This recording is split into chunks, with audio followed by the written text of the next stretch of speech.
What is Dungeons and Dragons? Perhaps you have heard your friends talk about Dungeons and Dragons and you are interested in learning more to see if you want to play as well. Perhaps you are just interested in learning about this game so you can introduce it to your friends. Or maybe you've heard the name Dungeons and Dragons once, and other than that, you have no context for what it means, but you are interested in learning more. Well, to put it simply, Dungeons and Dragons is what's called a tabletop role playing game. And that tells you a couple things. Uh, Number one is it's going to be played at a tabletop. Now, it doesn't have to be. Obviously, with technology, you can play virtually. But basically, you're going to be sitting around with the players, in a group, usually about 5 people. And role playing, meaning you take control of a character. You play the role of a character. So think of like dinner party games where there's a murder and you have to solve the murder, and sometimes you get these little cards that tell you details about your character. In that same vein, you have a character that you control in the world, and you detail what they do. You just tell to the referee of the game, which is called the Dungeon Master, and that Dungeon Master then explains the effects of that character's actions in the world. So, for stuff that it's no brainer, of course, any reasonable and person could do it. It just happens. So, hey, I walk over to that door. And then the Dungeon Master says, okay, you've walked over to that door. But for actions for which the degree of success or failure is not given, say the door is locked and you want to try and pick the lock, then we roll dice to determine the outcome. And dice are just a fancy way of having different percentages that affect whether or not you can, in this instance, unlock the door or not unlock the door.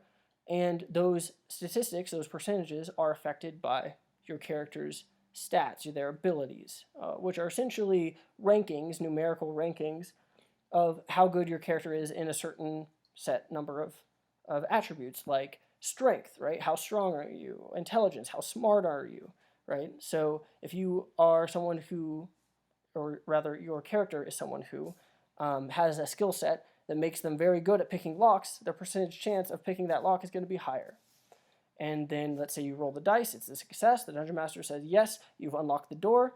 Boom, that door is open. You can now walk in that room. And that's the essential, that's the bare bones description of what Dungeons and Dragons is, but it's really so much more than that. And to fully understand the context of what it is, we kind of have to go back. We have to look at where we were, where we are, and maybe where we're going to be in the future. So stick around to this video if you want to find out more. Let's talk about history, the history of Dungeons and Dragons.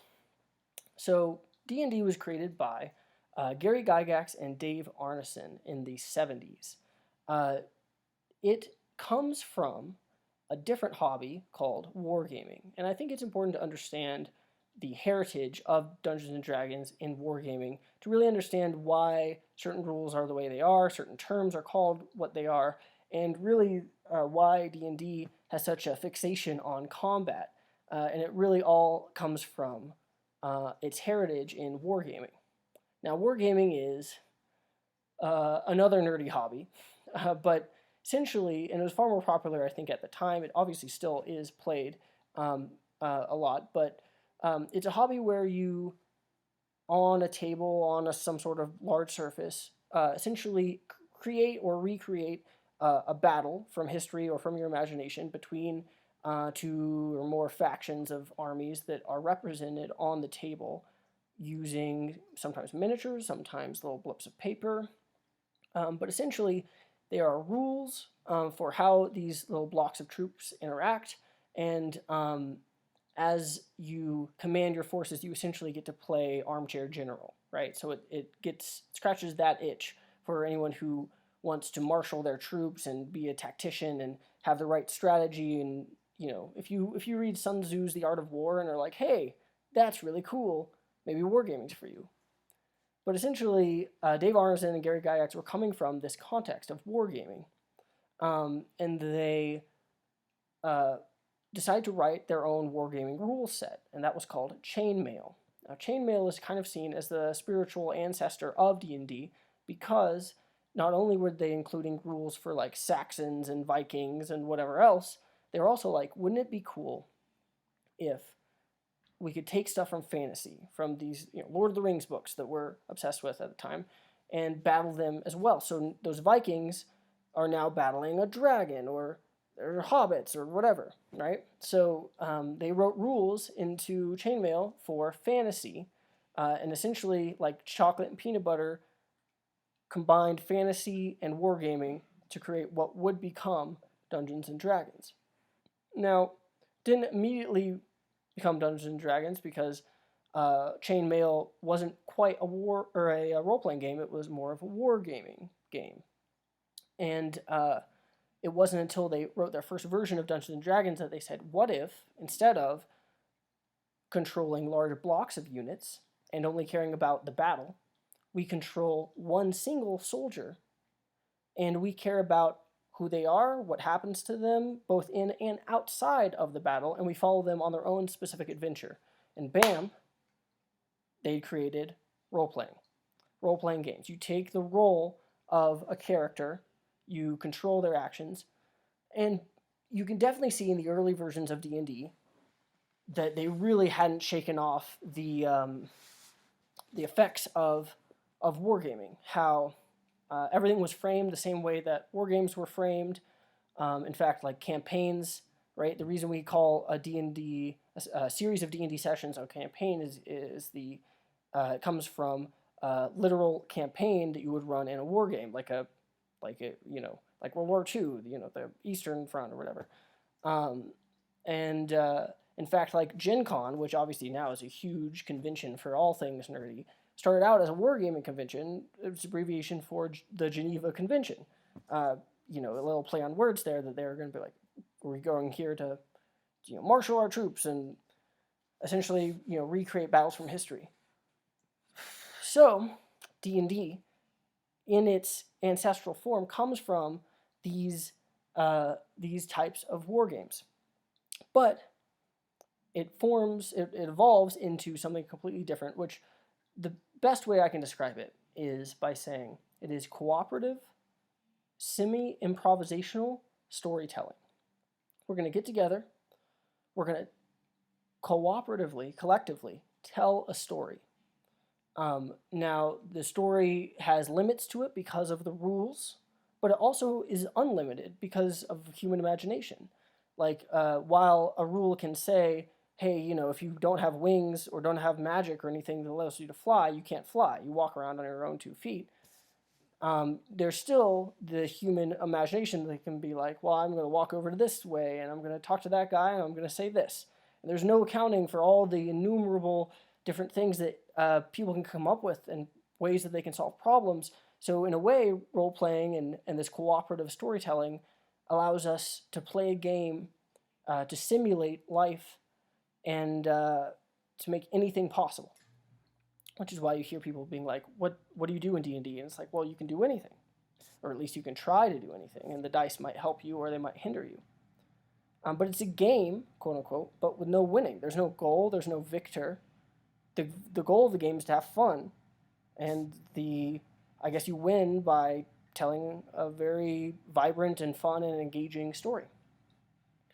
And the reason it's semi-improvisational is because while the Dungeon Master has notes about what the world is like and what might happen if the players attempt certain actions, there's absolutely no predicting what will actually happen when dice meets table, when players come and they make decisions that you had no preparation for. And so it's semi-improvisational because you have some notes, but you also sometimes just have to come up with stuff on the fly because, the human mind is a beautiful thing. And you'll notice in that I talked about dice, and with dice comes math. And a lot of people will look at D&D, I feel, and get scared because they think it involves a lot of math and a lot of dice and a lot of complex, nerdy calculations. And really, like, it does involve some math, but the math is it's over there. You can interact with it if you'd like, if you like math, but if you don't like math, you don't really have to. You're doing mostly basic addition and subtraction. It's mostly saying, hey, I need to roll this die, and get a total of X or higher, right? Like let's say it's 15 or higher. And then you look down at your sheet and you say, oh, I have a +3. Okay, easy peasy. I roll this die, I add 3. If it's 15 or higher, I succeed. So that's the type of math it's talking about. However, that math, the math in D&D, and we'll say after Advanced Dungeons and Dragons, when this really kind of took hold and became part of Americana and part of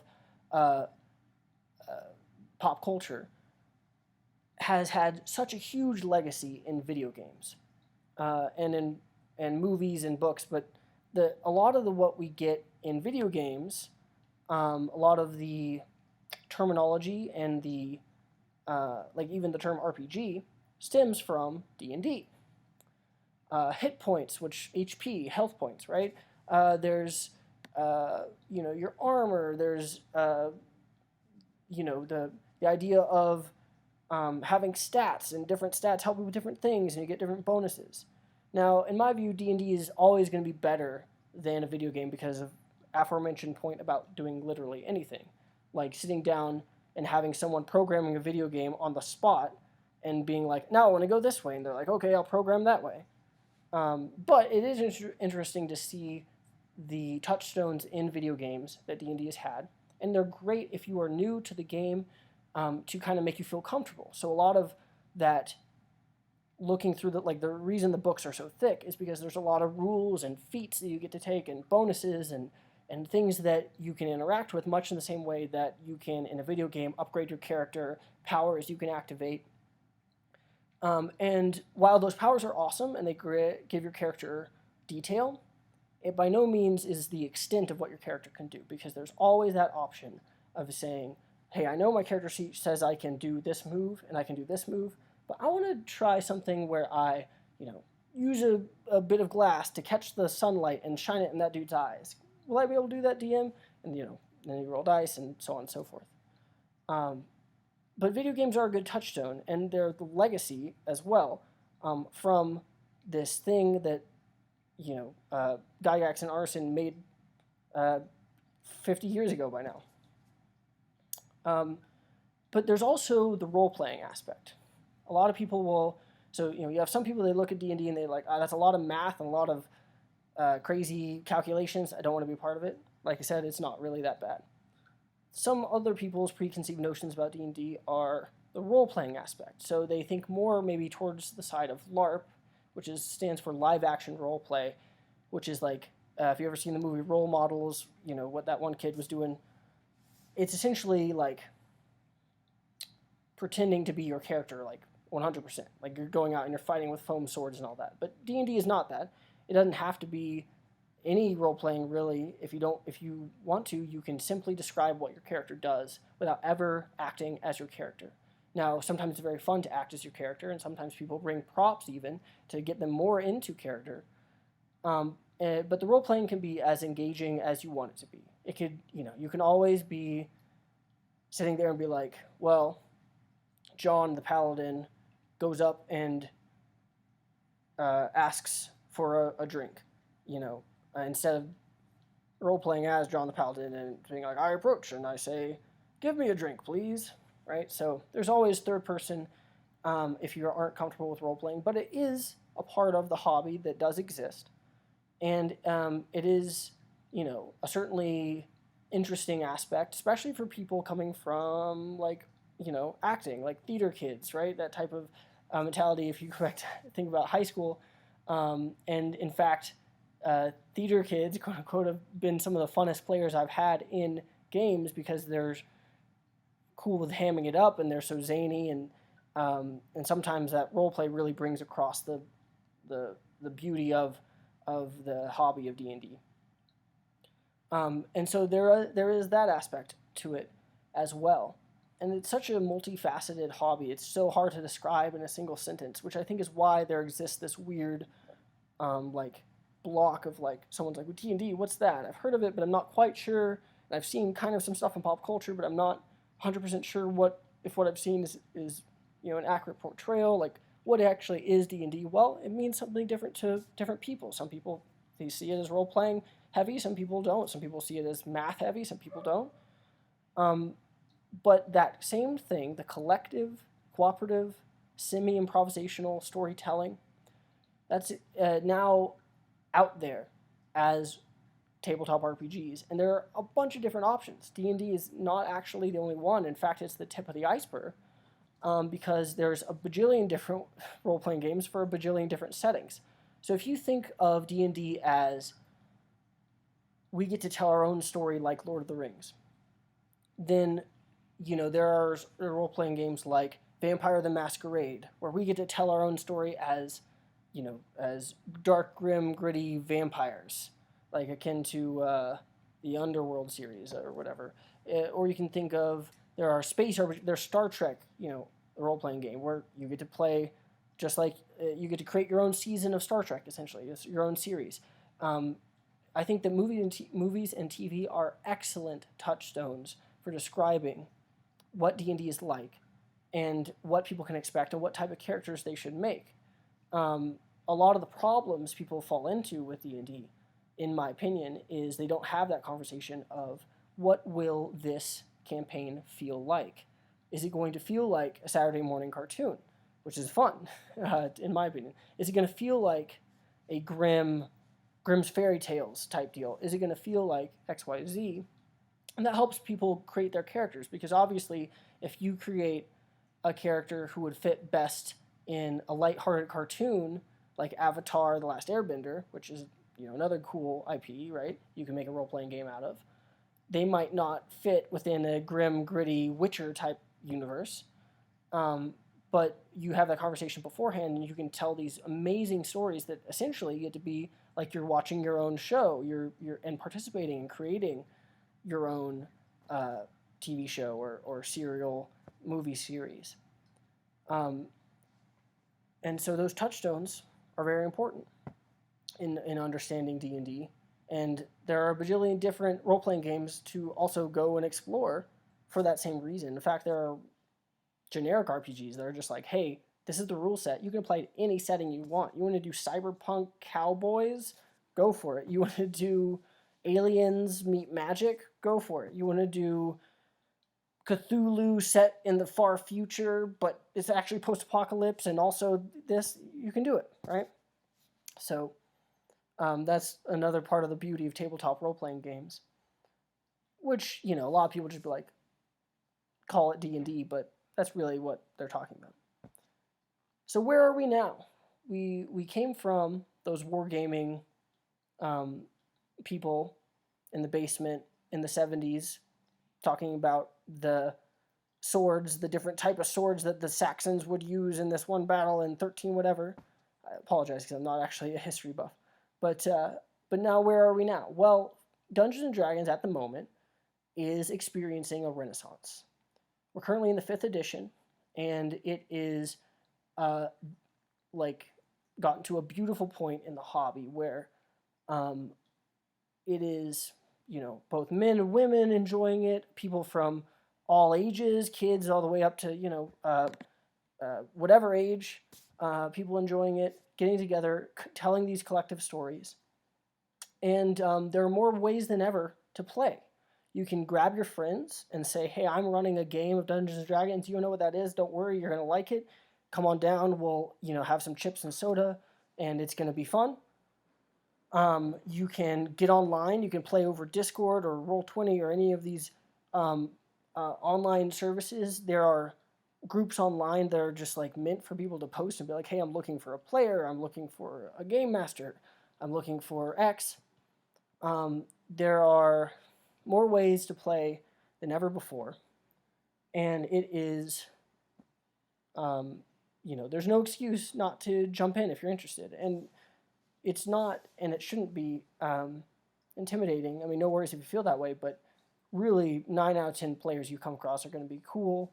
They're going to be welcoming. They're going to be excited and want to tell you all about their character, their world, their experience. And that's really the beauty of D&D, is that we share this collective world, this collective experience, these collective fantasy touchstones. The rules are really just there to make sure everyone talks uses the same language, but what's more interesting rather than rules is the stories that you tell and the fun that happens. And yes, you will find some duds. There will be some awkward times where someone is doing something weird at the table, and you're like, this is not. We should go away from this. But most of the time, the vast majority of the time, it's going to be fun. You're going to enjoy it. I would highly recommend Dungeons and Dragons as my thesis here.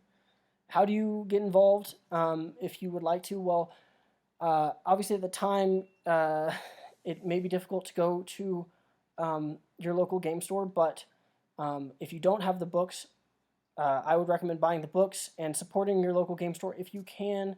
And those books, what you need to get if you're wanting to play D&D and you don't know where to start, the Player's Handbook. The Player's Handbook. There is a starter set.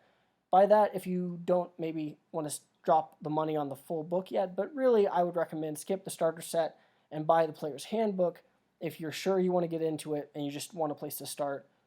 Because the Player's Handbook will have all the rules, all the spells, a little bit of monsters, pretty much everything you need.